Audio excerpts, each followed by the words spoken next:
Hey guys, good morning. This is Shashank. So today I'm going to show you how to create an IAM user.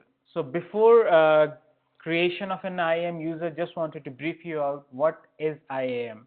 So that's why I have opened a well-documented website by AWS, which shows like what is an IAM. So IAM is basically an identity and access management, a web service provided by AWS, which helps you to securely control access on AWS resources. So you can create users, groups, roles, policies, which allow you to maintain them, and you can use those particular users, groups, and policies permissions to maintain your AWS resources.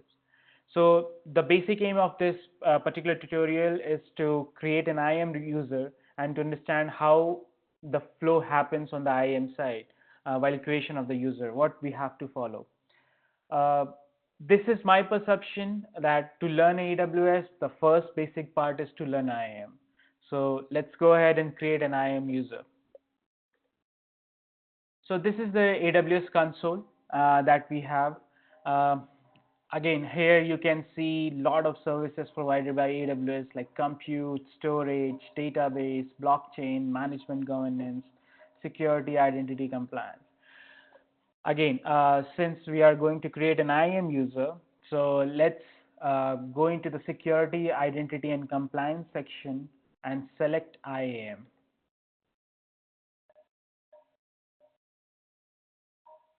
Okay, so the basic part for creating an IAM user, just to make sure that IAM is a global service provided by AWS. So you can see it's global, rest of the regions are grayed out. So if you create a user within this, you will be able to access all the regions as per the permissions provided to that user. Again, there are like certain modules that we have in IAM. On the left navigation control, you can see the dashboard which you are seeing on the console. Then the groups, users, roles, policies, identity providers. So the main part, again, we are going to create an IAM user. So let's go ahead and create IAM user. So when you create user on the left navigation control, it will show you the existing users that we have, and it will allow you to add user, a new user. So let's go ahead and create a new user. Click add user, give the name. Again, this is like as per your requirement. I'm keeping it very simple for this particular video. So let's go ahead and create test123 as username.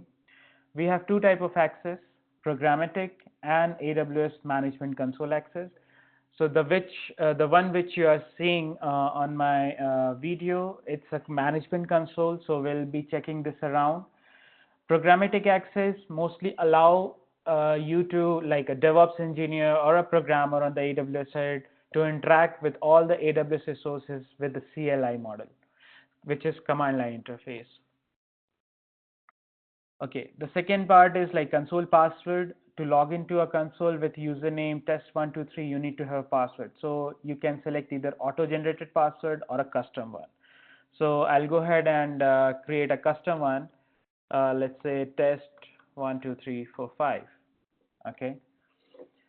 Require password reset. So as per the industry standard, whenever being an administrator of a AWS account, um, I I will going to select this particular checkbox. Reason being, if I create a user for you, and since I have created a user and I have given a custom password to you, I know the password. If I haven't selected this particular checkbox, then in near future I can use your user ID and I can go ahead and shut down. But that's not the case here. So that's why we'll be going to select this checkbox, which will allow user to change the password, and user will automatically get an IAM user change password policy attached to it by default, which is provided by an AWS. Go ahead and select next permissions. So permissions are nothing but to allow you to access the AWS resources. So we have been provided with three options: add user or group. So you can create a group, like I have created an admin group which has an administrator access. So we're not going to do this. We have another option of copy permissions from existing resources. So suppose I want to create a user and want to replicate the permission from an existing user. So I can go ahead and use this option, and I can replicate that permission to it. We are not going to do this as well. So the third one is attach the existing policies. These policies are managed by AWS. So you can define your own policy, own set of permissions, but as of now we are going to use AWS managed policies. So as you can see, there are like 432 results in the managed policies that we have for my account. So let's go ahead and give this user as an administrator access. Click next. Tagging, again, tagging is optional, but this is required, like let's say in terms of compliance or non-compliance thing, tagging is required. So as of now, I'm not going to touch this as this is optional. Next, review.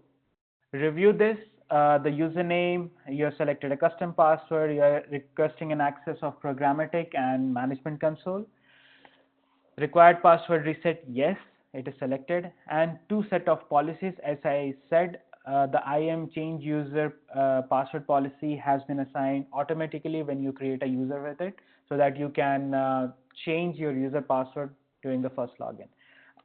Administrator access that we have selected, both you can see is termed as a managed policy. And the managed policy that maintained by AWS, you won't be able to edit it. So let's go ahead and create an user. Okay, so this particular green success message shows the user has been created, and the user for login to the console, the link has been given to us.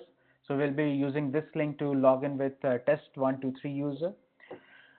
You can see access key and the secret key has been provided to us. You can send an email to the user, or you can download the CSV file. So I'll go ahead and download the CSV file. I can send out an email to the user with this file particular. Okay, so let's go ahead and close it. Wow, we have a test123 already created now.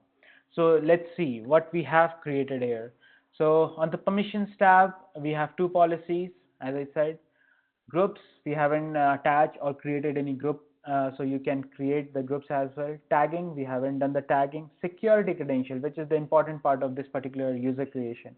You can manage your user ID, you can change the password, you can enable, disable the console access, require a password reset kind of operation can be done with this particular console. Again, you will be able to see your access key, but you won't be able to download the secret key until if you haven't selected during the creation process that we have downloaded the file. So if suppose you have forgotten to download the file and you don't remember the secret key, then you have to create a new access key that they will provide you a new secret key as well. So the next concern is how we can log into the console using test123. So as I said, we'll be provided with this link. So let's go ahead and open an incognito window, browse the console URL. This will take seconds. So we have the ID. Now the user that we have created is test123. I guess it's correct. Password test at 12345. Click sign in. Yes, that's the correct one. So this console is showing like you must change your password to continue.